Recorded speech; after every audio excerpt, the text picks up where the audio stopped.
All right, so I found Su Mon in the merchant hall here at OrcaCon, and we met last year, and you demoed this game, which is now available, which I think is awesome. You want to tell us a little bit about it? My name is Su Mon Han, and I have just released my first indie game, Legends of Gadia, which I did demo here last year and then kickstarted a few weeks afterwards, which thankfully succeeded. And I spent the summer producing the game, and it is now out and available on store shelves at this point at a few different places around Seattle, and also on my website, www.legendsofgadia.com with hyphens.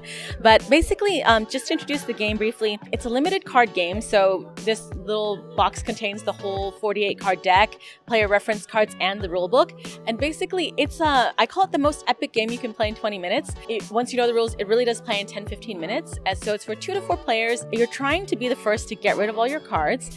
And you do that by playing maybe a higher number card than what you currently have. So, oh yeah, these are the cards themselves. You can see they're a really premium poker grade professional cards with a linen finish. You're trying to be the first to get rid of all your cards, and you do that by playing what's higher than the person before you. And you can do that in what, the hands you would expect, like singles, pairs, and full houses. But because we have characters, we have to do something with them, right? So when certain characters get together, they also have special effects, such as Song of Resurrection, card 5, the Herald, and card 11, the Wizard. You put them together and they basically resurrect a dead card for you, or basically a card out of the discard pile. It adds the fantasy twist because in addition to having these beautiful fantasy tarot card looking, like fantasy archetypes in the cards, the story itself and the characters themselves come from my fantasy novel series, Gadia. And in fact, these 12 characters on the cards are 12 historical figures from the world of Gadia who went on this famous world-saving quest precisely 499 years before the start of the Gadia novel series. They raised the titular island of Gadia, which you can kind of see faintly here, into the air where it remains floating to this day. And this action helped them prevent a cataclysm that was about to befall the world. So they saved the world, but sadly, unfortunately, they all died in the process.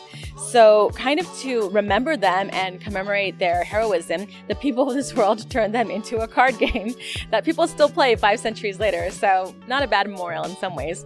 And the cool thing is, not only are there 12 likenesses preserved in the cards, the moves of the game, the team-ups that I mentioned, actually recall like famous moments and deeds in their lives. So it's kind of a really nice living memorial type of thing. Every time you play the game, they really do kind of come back to life.